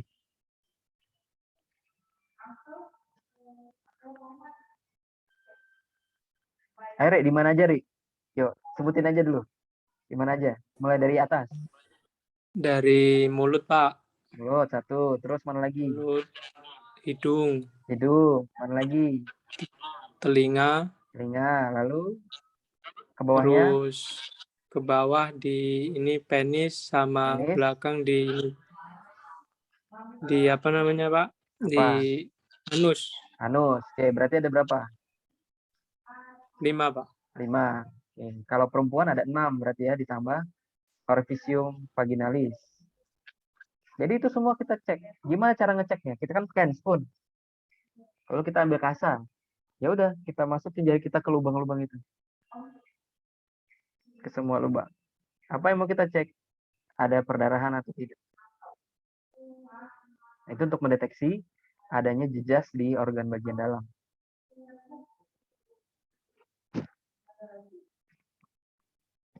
yaitu primary survei, survei primernya. Nah, selesai primary survei, kita lanjut ke secondary survei. Ini saya singkat dengan AMPLE. AMPLE. AMPLE. AMPLE.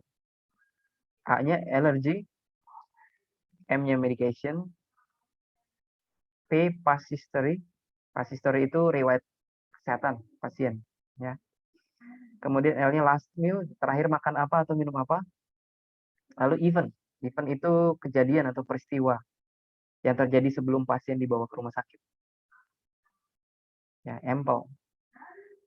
Alergi ini semua jenis alergi, entah itu obat, makanan, minuman, apalagi bahan kimia, misalnya ada bedak atau sabun tertentu, atau nggak tahu alergi cowok, ada nggak alergi cowok? Alergi cewek, atau alergi orang jelek gitu ya.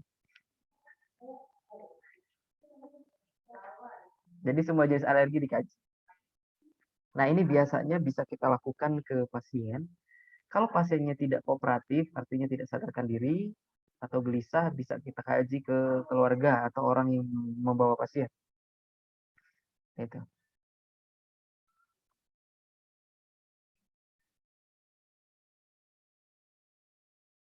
Nah, jadi kalau mau kita gabung antara primary survei dengan secondary survei, saya singkat begini.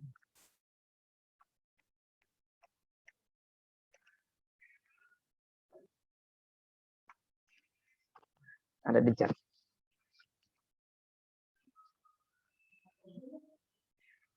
Ya, jadi kalian ngapalinnya enak. AHA AMPLE. Apa tuh AHA? Airway breathing, circulation, disability, exposure, polycatheter, gastric tube heart monitor. AMPLE, apa tuh AMPLE? Allergy, medication, past history, last meal, event.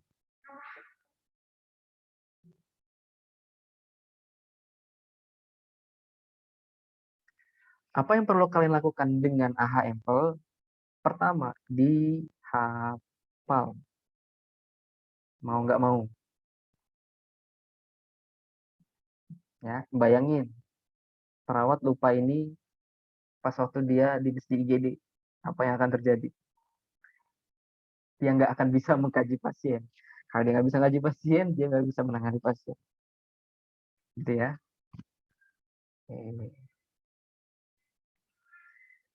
Ingat, AHA AMPLE. AHA AMPLE. Ya.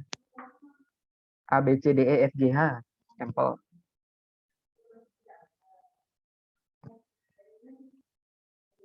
Oke. Nah, kalau untuk diagnosis perencanaan, nih saya ingin menekankan hal ini saja. Kemarin sebenarnya waktu orientasi mata kuliah sudah perlu terus diulang di kepala kalian bahwa ini KGD, bukan KMB. Jadi pasti nanti berbeda, meskipun kasusnya sama, gitu ya.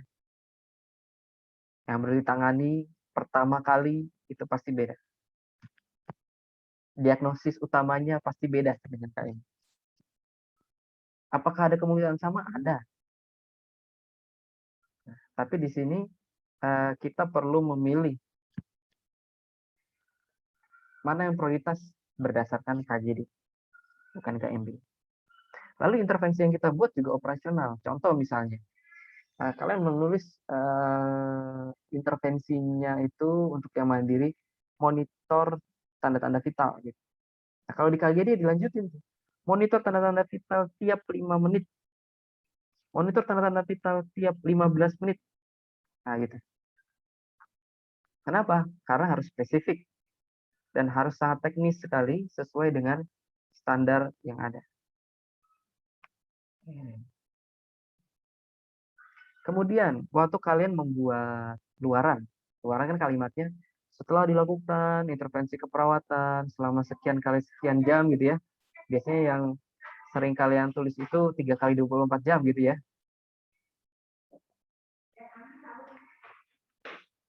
Tapi kalau di KGD nggak bisa 3 kali 24 jam. Lalu berapa? Paling gampang itu di ATS. Karena dia ada waktunya kan. Nah, gunakanlah waktu itu. Soalnya ini pasien klasifikasinya di emergency. Emergency tadi kan 10 menit ya. Sebentar. Nah, coba kita lihat berapa menit lagi. Triasi. Emergency 10 menit ya, betul. Berarti yang perlu kalian tulis di luaran adalah setelah dilakukan intervensi keperawatan selama 10 menit. Begitu. Jadi menentukan waktu itu nggak sembarangan jadinya sekarang. Harus ada dasarnya. Kenapa sekian waktu itu yang ditulis atau yang dipilih. Begitu. Nah, itu bedanya dengan KGD sekarang ya.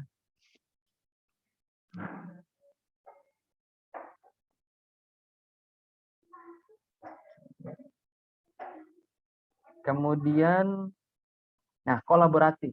Nah, yang terakhir ini sebagian besar intervensi yang kita lakukan di kondisi gawat dan darurat itu paling banyak adalah tindakan-tindakan kolaboratif. Artinya ya kita nggak bisa lepas dengan penghitungan dosis obat, penghitungan dosis obat yang diberikan lewat infus, kemudian dosis transfusinya, itu transfusi darah gitu ya, itu kan ada cara ngitungnya. Nah, itu harus kita kuasai juga. Karena sebagian besar tindakannya kolaboratif. Namun, tindakan kolaboratif yang masih dalam wewenang perawat, bukan yang di luar ya. Seperti misalnya kalau mau melakukan insisi mayor itu apa ya, irisan operasi gitu ya, operasi lagi, tapi insisinya besar, irisannya besar. Nah, itu bukan kewenangan perawat. Perawat masih bisa melakukan jahitan luka, ya. Tapi itu belum jadi target kompetensi untuk mahasiswa. Nah, tapi nanti itu bisa dikerjakan oleh perawat, ya, hacking gitu ya, menjahit luka. Nah, apalagi kalau nanti kalian jadi perawat OK, ya, di ruang operasi, nah itu pasti sering dikerjakan. Lalu kemudian tindakan ini, nanti ada tindakan memasang selang. Masuk selangnya bukan ke esofagus seperti NGT, tapi dipasangnya itu di ini, di dalam trakea, saluran nafas. Itu namanya intubasi. Nah, itu dokter yang boleh melakukan, kewenangan dokter. Kecuali kalau kalian sudah tersertifikasi, baru boleh. Lalu kemudian perawat juga boleh melakukan pemasangan kateter intravena yang namanya ini venaseksi. Jadi kalian selama ini kan masang infus itu pakai abuket yang kateternya itu atau selang plastik putihnya itu pendek ya. Nah, kalau venaseksi atau nama lainnya apa ya, CVC, itu panjang dia plastiknya itu, selang plastiknya itu. Mungkin bisa ini, bisa apa, sepanjang lengan bawah kalian, sepanjang itu. Nah, itu biasanya ketika kita mau memasang infus di vena di paha. Jadi kita masukinnya mulai dari betis, vena yang di betis itu naik ke paha. Atau dipasangnya di ini, masuknya dari vena clavicula, ya, di tulang selangka nih, nanti masuknya ke vena cava superior, lalu masuk ke jantung, atrium jantung kanan, ujungnya ke situ. Nah, itu perlu sertifikasi. Kalau yang itu perawat bisa, tapi sertifikasi.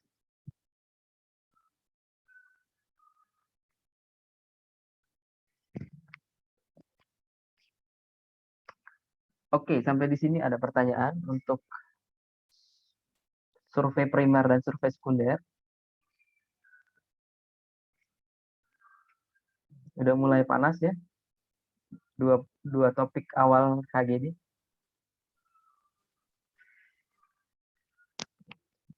Karena nanti semua kasus yang akan kalian bahas, baik itu di dalam home group ataupun nanti di lab, itu ini selalu nggak ketinggalan.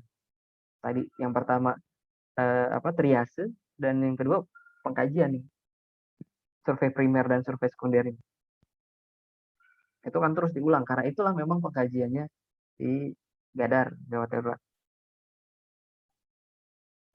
Apakah ada pertanyaan?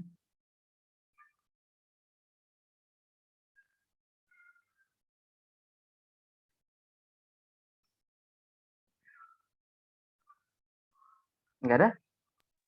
Belum ada. Oh, belum ada. Oke, kalau belum ada berarti nanti tinggal kita ketemu di lab minggu depan ya. Jadi nanti pretestnya bisa triase, bisa juga pengkajian. Ya, AHA Empel. Triasenya triase start aja untuk yang pretest. AHA Empelnya juga hanya disuruh ini aja. Menyebutkan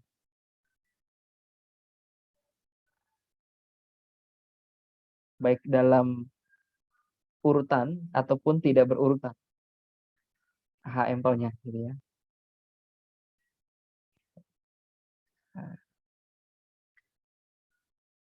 Ada pertanyaan? Pak, mau tanya mengenai tugas yang di Lumen, Pak. Boleh. Yang mana? Tugas lumen yang mana? Ini Pak, yang saya lihat itu ada mengenai biomekanika trauma Pak, yang mengenai foto terus filmnya itu Pak. Di situ saya lihat waktunya itu 3 hari ya Pak ya. Iya. Lalu di situ ada kayak tempat untuk ngirimnya itu ada di bagian biomekanika trauma sama di bagian primary survey itu. Ya. Kumpulnya yang mana ya Pak ya? Dua-duanya. Jadi foto dan videonya ini boleh sama ya, tapi ketika kalian ngisi kan nanti itu bentuknya kalian langsung ketik di Lumen kan jawabannya itu. Jadi nggak kalian tulis di Word terus filenya itu kalian kirim, enggak, kalian langsung ketik di situ. Nah, jadi nanti di tugas yang biomekanika yang kalian uraikan biomekanika kejadian yang ada di foto dan di video itu, yang di film itu, cuplikan film. Nah, lalu di bagian yang survei primer itu adalah yang AHA-nya. Ya, sesuai dengan tanda gejala AHA yang kalian temukan pada foto dan video. Mungkin kayaknya video, kalau foto nggak terlalu kelihatan AHA-nya. Tapi nggak apa-apa, nanti diuraikan juga, dianalisis juga foto. Ya, jadi bendanya sama, foto dan video yang sama, namun uraiannya ada dua yang diminta. Triasenya, biomekanikanya, dan pengkajiannya. Gitu. Baik Pak, terima kasih Pak. Oke, sama-sama.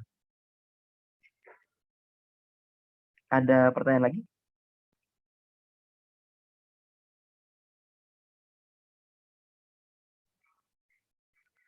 Tidak ada?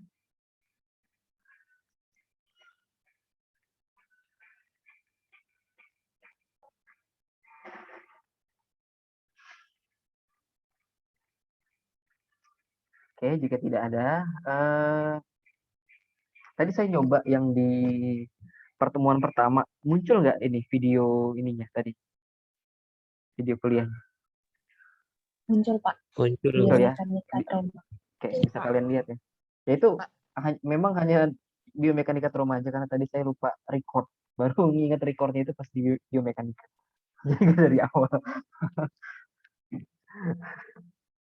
Nah, mudah-mudahan yang Zoom kali ini tadi dari awal, jadi bisa dilihat lagi di video ini. Baik, terima kasih Pak. Oke, sama-sama. Nah, kalau di biostat itu nanti bentuknya terbalik.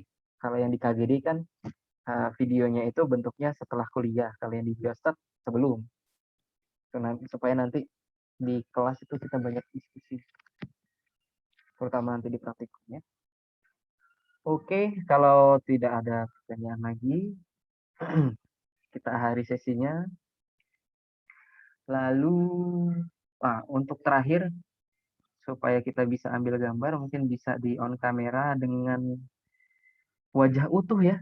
Nah, saya minta tolong nih, wajahnya utuh.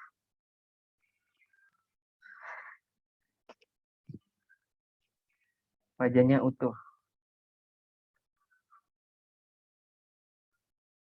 Ya, bukan atap rumah.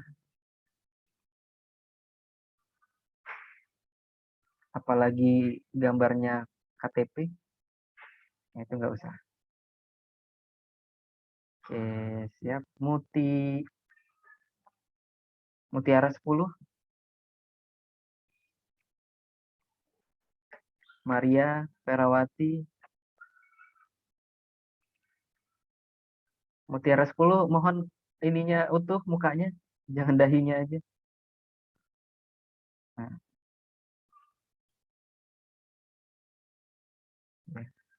Jangan sampai ada muka yang kepotong ya.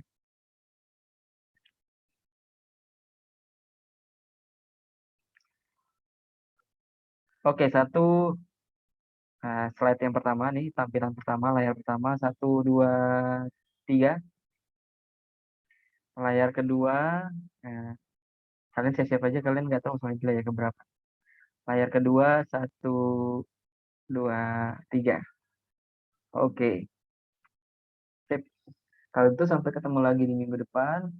Paginya kita masih kuliah online, lalu siangnya kita ketemu di lab ya. Oke. Kalau gitu, kalau masih ada pertanyaan nanti silahkan chat saja terkait tugas. Saya akhiri, selamat siang. Selamat siang, Pak. Siang, Pak. Terima kasih, Pak. Happy birthday, Grace. Saya end meeting ya.